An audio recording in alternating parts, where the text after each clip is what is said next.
Alors Lucie, donc est-ce qu'il faut vraiment avoir la foi pour être un artiste en 2026? Ouais, je sais pas ce qui me tient. Bah après, le truc, c'est que c'est des questions importantes. Je peux pas y répondre en une minute. Et me mets pas la pression. Il faut beaucoup de constance pour développer un style, je pense.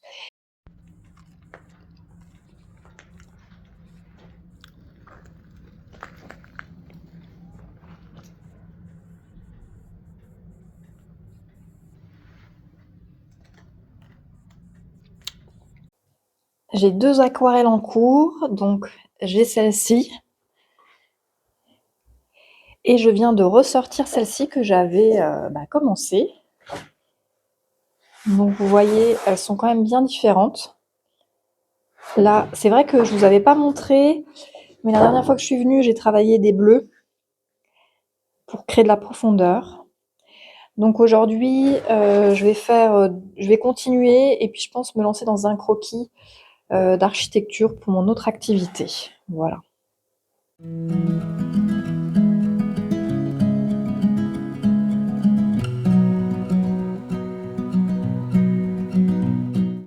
Je vais essayer de vous montrer mes tirages d'art, des reproductions en 10 exemplaires. Il y a celle-ci, c'est la numéro 904. Donc vraiment des tirages d'art assez incroyables. Je les avais fait faire chez un imprimeur à Lyon. Et donc quand on les voit, franchement, on a l'impression que c'est l'aquarelle originale. Donc si vous avez envie de vous faire plaisir, il m'en reste quelques-uns et les tirages d'art sont au prix de 240 €. Vous pouvez les commander directement sur mon site internet. Regardez celui-ci, c'est la peinture 908, donc c'est le tirage d'art. Je l'adore celle-ci. Et la troisième, puisque j'en ai fait 4, j'ai choisi 4 peintures et celle-ci, c'est le dernier exemplaire, c'est la 912. Regardez. Alors Lucie, on est dimanche, c'est la fin d'après-midi, le soleil se couche et tu es toujours à l'atelier. Est-ce que ça t'arrive souvent? Alors pas souvent, mais c'est vrai que j'aime bien venir quand même de temps en temps le dimanche à l'atelier, un peu inattendu, calme, et j'aime bien cette tranquillité. Puis pour moi, j'ai pas de jour de travail, hein, ça peut être toute la semaine, le week-end, peu importe. Comment j'organise mes journées? Alors pour ceux qui ne me connaissent pas, je suis artiste peintre et j'ai une double activité. Je travaille dans l'immobilier et c'est vrai que mes semaines ne se ressemblent pas. Je viens plusieurs fois par semaine à l'atelier, mais ça peut être en début de semaine, fin de semaine, tout mélangé. Parfois, je bosse l'immobilier le matin, l'après-midi, c'est atelier. Voilà, il y a pas de planning, de plan, et de toute façon, c'est très bien pour ma créativité de ne pas savoir mon emploi du temps, mais quand même, j'ai besoin de savoir que je vais avoir du temps pour peindre. Et j'ai du temps pour peindre grâce à ce choix de vie et j'adore et donc pas de planning. Non, j'ai pas de coupure. Je peins par rapport au rythme de peinture, on va dire que je suis assez régulière. Je pense que c'est une force dans mon travail d'avoir une régularité dans la peinture, c'est-à-dire que je me pose pas trop de questions d'inspiration. Je me demande même pas si j'ai de l'inspiration, c'est que moi j'ai tendance à peindre. Je parle souvent de l'acte de peindre. Donc tu me dis que tu n'as pas de pause, mais est-ce que donc à l'inverse, est-ce qu'il y a des périodes où tu es vraiment plus dans l'intensité, c'est-à-dire que là tu ne peux plus t'arrêter et puis une journée complète passe et tu es encore en train de peindre? Alors bon, ça je dirais que c'est un peu un cliché, même si ça peut arriver pour certains peintres. En tout cas pour ma part, non, c'est des phases, c'est des moments de peinture. Par exemple, l'aquarelle, je peux peindre 1 heure et demie, 2 heures, 3 heures d'affilée grand max. Et lorsque je peins l'acrylique, là je fais des sessions d'une journée. Voilà. Mais c'est pas de 7 heures du mat à 19 heures, hein, c'est un peu plus court. Ah bon? Bah oui, c'est moi qui... Question con. Donc le métier de peintre, ce n'est pas que peindre, puisqu'il y a le temps de la peinture, mais il y a aussi le temps de l'archivage, c'est-à-dire de garder une trace de ce qu'on a fait. Donc prendre le temps de faire des belles photos, de les enregistrer sur des drives, et ensuite prendre le temps également, elles sont numérotées, datées, signées, donc tout ça, tous ces éléments Je les enregistre dans un tableau Excel, donc j'ai mon listing de peintures. Donc j'ai numéroté mes tableaux, mes peintures, pas au début de mon style, mais j'ai quand même numéroté assez rapidement. Et là, la numérotation, j'en suis à entre 900 et 1000. Je me suis un Ah peu oui, quand ennuyée à même. la fin. J'ai un petit fond d'archives des anciennes peintures qui datent de mes débuts dans mon style. Mais voilà, j'en ai beaucoup vendu, puisqu'avant je faisais des petits formats. Et là, on va dire que les archives que j'ai actuellement, c'est des œuvres assez récentes à l'acrylique ou mes grandes aquarelles. Donc là, tout est numéroté et c'est plutôt pour moi un moyen d'archiver et de suivre ma production et surtout d'avoir toutes ces photos. Ça me permet aussi de voir l'évolution de mon style, promouvoir son travail. Et donc, pour parler de mon travail, j'ai besoin de l'exposer. Et les lieux d'exposition ne se trouvent pas facilement. Et puis c'est vrai que le grand public pense qu'on peint, on expose, c'est facile, voilà, le monde des bisounours, pas du tout, puisque la plupart des peintres qui exposent dans des lieux, malheureusement, leur demandent de l'argent, leur demandent de payer l'exposition, donc c'est très cher. Et maintenant, c'est vrai que je refuse de payer pour exposer, mais ça prend beaucoup de temps de recherche. Nous, au-delà de payer pour exposer, on a beaucoup d'argent à dépenser pour le matériel, les encadrements, se déplacer, louer une camionnette, l'essence. C'est vrai qu'on n'imagine pas que les lieux fassent payer les artistes pour pouvoir exposer, c'est-à-dire qu'on te demande de l'argent pour pouvoir exposer. C'est ça, on nous demande de l'argent, parfois beaucoup d'argent, et même ça m'est souvent arrivé que lors des vernissages, ce soit à ma charge de payer toute la nourriture, les boissons. Donc en fait, c'est beaucoup de frais. Souvent, on rentre pas dans nos frais, puisque pendant des années, et c'est encore le cas, les lieux qui nous exposent, pensent nous faire de la pub. Mais en réalité, ils nous prennent un peu pour de l'animation. On va animer, on met nos tableaux et c'est fini. Alors que nous, penser une exposition, créer les œuvres, ça prend énormément de temps et c'est un vrai travail. Donc en fait, t'as dit que c'était le monde des bisounours, mais en fait, c'est plutôt le monde des pigeons, le monde d'être artiste. Vous vous faites bien pigeonner. C'est vrai, on se fait pigeonner et c'est pour ça que je pense qu'il faut qu'on soit de plus en plus à dire non lorsqu'on nous propose d'exposer. Vous me devez rétribution pour mon travail et c'est comme ça qu'on pourra faire avancer les choses puisqu'on paye les comédiens, les intermittents du spectacle, les musiciens, les concerts quand ils se déplacent, on les paye, on leur donne à manger, etc. Et nous les artistes plasticiens, on n'a rien et on doit débourser de l'argent. Ouais, c'est incroyable. Plus si j'imagine que aussi les ventes, enfin moi je te connais un petit peu, c'est pas évident pour toi de vendre. Tu as peut-être des anecdotes ou des choses qui te sont arrivées liées aux ventes. Ça doit être les montagnes russes un peu les ventes, non? Comment tu gères ça?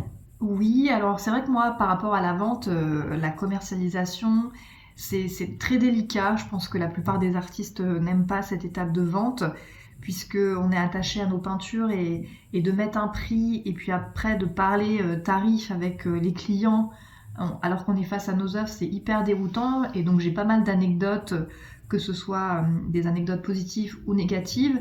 Mais là, une anecdote assez négative qui m'est arrivée, c'est dans le cadre d'une de mes dernières expositions, où la personne qui me recevait, qui m'accueillait pour faire l'exposition, m'a dit au dernier moment, lors du décrochage, écoute Lucie, je souhaite t'acheter cette peinture, mais je suis pas là au décrochage, laisse-la sur place. Donc j'ai laissé ma peinture sur place, c'est-à-dire que j'avais tout décroché, tout démonté, je suis repartie chez moi avec ma camionnette et mes peintures et j'avais laissé cette peinture chez cette personne.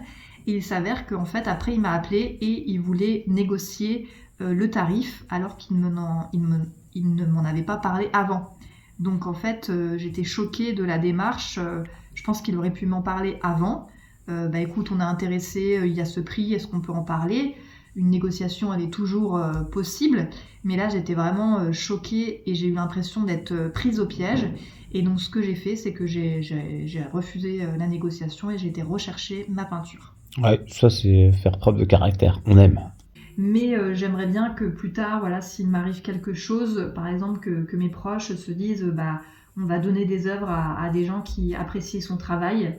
Je pense que ce serait d'écouler comme ça ceux qui en veulent et puis le reste que ça parte à la benne. De toute façon, c'est un travail qui existe, qui est éphémère, on est tous éphémères et j'ai aucune envie je me dis pas qu'il y ait une continuité dans ce que je vais faire puisque c'est des choses fragiles, c'est des peintures et elles existent et c'est pour ça qu'on a envie qu'elles soient achetées maintenant et qu'elles soient vues et contemplées. Et moi, j'avoue que depuis que je suis à Grenoble, ça va faire 5 ans, j'ai un peu ce manque de connexion avec d'autres artistes. Et donc, par rapport à ça, oui, je me sens un peu seule. Et c'est vrai que de m'imaginer dans un atelier partagé, par exemple à Lyon, avec d'autres artistes, ça doit être vraiment très sympa. Ça doit pas être facile tous les jours. Mais c'est vrai que j'aimerais bien rencontrer des personnes comme moi qui créent, qui sont artistes, qui exposent, qui ont une démarche professionnelle. Et ouais, j'aimerais bien faire des connexions. Donc si des gens voilà, sont dans les parages, qui n'hésitent pas à me contacter, ça peut être chouette. Ouais, c'est une bonne question. C'est vrai que moi, je me sens épanouie puisque j'ai un atelier. Alors, il n'est pas immense, mais en tout cas, j'ai de la place pour peindre à l'aquarelle et à l'acrylique sur des murs. J'ai la chance là d'exposer. Ce qui me manque ou ce qui pourrait me faire évoluer, c'est d'avoir après un atelier un peu plus grand pour avoir plus de place pour accrocher mes toiles au mur et de faire des plus grands formats. Ça, c'est vraiment ce que je souhaite développer. Non, un atelier boutique, non, puisque là j'aime bien être un peu confinée. Je ne suis pas côté rue. Et puis il y aurait trop cette dualité entre peindre et puis vendre, voilà, tout ce que je n'aime pas. Oui, les ateliers, j'aime bien les ateliers privés, c'est-à-dire de une personne jusqu'à allez, 4-5 maximum. C'est des moments où je parle vraiment de ma technique, de ma façon de peindre. Donc c'est vraiment quelque chose qui ne peut pas se perdurer dans le temps, où c'est vraiment des petits moments sympas de détente, où je donne des petits tips comme ça, comment on peint à l'aquarelle, etc. Une façon plutôt libre. Donc ça j'aime bien. Donc c'est vraiment à la demande, les gens m'appellent, me contactent pour réserver un créneau. Ça peut être en semaine, le week-end, selon mes dispos et vos disponibilités. Donc il y a toutes les informations ça sur mon site internet. Mais ça se réalise voilà, de temps en temps. Et c'est bien, je voudrais pas faire ça tous les jours. De temps en temps, c'est très chouette. Là, je commence un peu à me mettre la pression par rapport à ma deuxième expo. Et je me mets la pression en mode, il faut que je fasse tant de peinture en plus, je suis à la bourre, je vais pas réussir à terminer mes aquarelles, mes acryliques, penser l'encadrement. J'ai des montées comme ça de stress. Et puis en même temps, je me dis, je monte en pression, mais il n'y a que moi pour me mettre la pression. Il n'y a personne qui me dit, ah, Lucie, il faut autant de peinture, faut ça, faut que ce soit parfait. C'est complètement ridicule. En plus, c'est comme, je me mettais la pression comme si j'étais attendue, mais personne ne m'attend. C'est ça qui est un peu ridicule. Et pourtant, je me mets une pression de malade comme si c'était une expo de fou. Alors pour moi, c'est évident que c'est une exposition hyper importante puisque c'est une exposition personnelle et dans le sens où il n'y aura que mes peintures et c'est un lieu qui est très grand. Il y a une mezzanine, donc il y a une grosse partie de l'expo qui se trouve sur la mezzanine et aussi en dessous. Et il y a un immense hall d'entrée et ce qui est trop bien, c'est qu'il y a un beau recul sur les peintures. Donc quand on arrive dans ce lieu, on les voit de loin. Et ça, je suis très contente qu'il y ait du recul, il y a un super éclairage. Et donc voilà, je me mets la pression. C'est la première fois que je vais exposer autant de peintures en même temps, dans un lieu très grand. Je veux évidemment que ça rentre bien, qu'il y ait une cohérence. Enfin voilà, tout ça, tout ça. Le lieu, il n'est pas facile non plus pour l'accrochage puisque les murs ne sont pas très hauts. Voilà, il y a plein de données à prendre en compte et voilà, je me mets la pression toute seule. Hein. Mais bon, je pense qu'il faut se la mettre hein, quand on veut faire bien les choses. Il faut avoir quand même de la pression. Moi, je pense que c'est important. C'est comme ça qu'on se démène, quoi, qu'on veut faire les choses bien et qu'on trouve des solutions pour essayer de faire quelque chose de qualitatif. Et voilà, peu importe si j'ai 10, 100, 300, 400 visiteurs. Moi, l'important, c'est que le résultat me plaise. Voilà. Donc, mon objectif, c'est quand même de finir deux aquarelles. Elle était en stand-by. Je l'avais enroulée. Je m'étais dit, bon, elle est finie. Et puis, j'y ai repensé et je me suis dit qu'il y avait peut-être encore des choses à faire. Bon, là, il faudrait que je me recule encore plus pour mieux l'apprécier. Mais voilà, je sais pas ce que vous en pensez, mais je pense qu'il y a encore des choses à faire. Donc voilà, je l'ai accrochée. Et je vous en avais parlé, ma technique du scotch, donc scotch comme celui-ci, pour fixer mes toiles qui ne sont pas sur châssis, fonctionne pas mal, puisque ces toiles sont maintenant accrochées avec ce scotch au mur depuis, on va dire, 15 jours. Donc, je suis assez contente de ces résultats, même si c'est évidemment, comment dire, du bricolage, mais du bricolage, moi, qui me convient et qui me permet de les regarder et de me dire, voilà, est-ce que je les continue ou non. Et en plus, comme ça, elles sont fixées. Début d'après-midi, je reçois un couple qui vient voir mes peintures. C'est un couple que j'ai connu dans mon autre activité de conseillère en immobilier. Ils aiment beaucoup mes peintures, donc ils sont déjà venus voir mes peintures, les aquarelles et les acryliques. Et donc, ils vont certainement, je croise les doigts, eh bien, craquer pour l'une de mes peintures. Ils ont déjà eu un coup de cœur. Et donc, tout à l'heure, ils viennent revoir les acryliques, voilà, pour peut-être se décider. En tout cas, je suis trop contente de recevoir deux personnes à l'atelier, deux personnes qui apprécient mon travail, même si évidemment j'ai beaucoup de mal à parler à la fois de mon travail et à la fois de l'aspect financier, tarifaire, des prix. Je ne sais pas vous comment vous êtes à l'aise, mais moi ça me met évidemment très mal à l'aise. Mais bon, en tout cas mes prix sont fixés. Je vous en avais parlé, j'ai un tableau Excel qui reprend tous mes prix, donc voilà, si jamais j'ai des demandes, je me réfère à ce tableau. Comme ça, les choses sont posées. J'invente pas des prix qui sont tirés du chapeau. C'est des prix que je positionne moi par rapport à mon travail toutes ces années. Permettre voilà, de fixer des tarifs, même si ce n'est jamais simple, mais je pense que j'ai des prix qui sont cohérents par rapport à toute mon évolution, toutes ces années.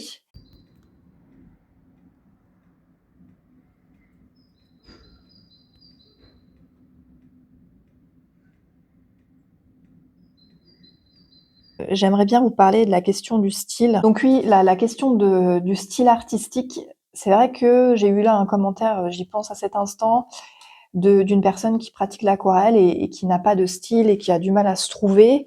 J'ai eu d'autres commentaires. J'imagine que ça ne doit pas être très facile de se dire j'ai envie de créer quelque chose, avoir une continuité, un style. Après, bon, je me dis est-ce que c'est vraiment une fin en soi d'avoir un style, sachant qu'on peut créer plein de choses différentes avec différentes techniques et s'amuser. Moi, de mon côté, le style, je ne l'ai pas vraiment choisi, ça n'a pas été une quête, puisque lorsque, en fait, pour tout vous dire, j'ai eu des cours en loisir quand j'étais petite, du CP au CM1, CM2, même à l'entrée du collège. Moi, c'était loisir, hein, c'était pas du tout. À l'époque, je me sentais pas du tout artiste. J'étais une petite fille après une ado. Il y a des périodes, j'avais même plus envie d'y aller, des fois si. Mes parents m'ont quand même maintenue à cette activité. Et puis voilà, après j'ai décidé d'arrêter. Donc pendant un an, je crois que j'ai plus rien fait. Et puis après, j'avais encore ma boîte d'aquarelle et j'ai commencé à peindre. Donc j'ai peint différentes choses, mais c'est vrai que j'ai quand même peint sur des feuilles qui n'étaient pas des feuilles aquarelles, des mondes de nature à l'aquarelle. Je pense que je vais pouvoir vous insérer des images. Et c'était déjà bah, très coloré et une nature que j'inventais. Je les appelais un peu mes pays. Et donc, bah voilà, ça a démarré comme ça. Et puis en fait, j'ai continué et rapidement, j'ai commencé à créer, on va dire, des choses qui étaient assez semblables ou en tout cas qui étaient liées par les couleurs, les motifs. Et voilà, c'est l'apparition clairement de mon style. Et puis, je me suis pas dit à l'époque, tiens, j'ai un style, faut que je continue ça, etc. Pas du tout. Ça a été assez, je pense, spontané, comme ça. Je m'amusais à faire ça et j'ai continué. Et puis, c'est en peignant, en faisant que là, les choses évoluent, puisqu'on évolue dans la gestuelle, dans les choix de couleurs, les motifs changent. Ça ne peut se passer qu'en peignant et en étant assez répétitif, constant. Il faut beaucoup de constance pour développer un style, je pense. Et donc moi, ça s'est passé comme ça. Et au fil des années, mon style a beaucoup évolué. Et j'ai compris que j'avais un style vraiment plusieurs années après. Et puis les gens aussi reconnaissaient mon style. C'est aussi à travers le regard des autres, le commentaire des autres, que j'ai aussi compris des choses sur ma façon de peindre et ce que je représentais. Je l'ai analysé avec le temps, mais pour le coup, quand j'étais en train de peindre, j'étais pas du tout dans l'analyse. Donc peut-être, les personnes qui recherchent un style, est-ce que c'est le bon cheminement de se dire: «Je veux absolument un style»? Merci à ceux qui laissent un commentaire, ça fait vraiment trop plaisir.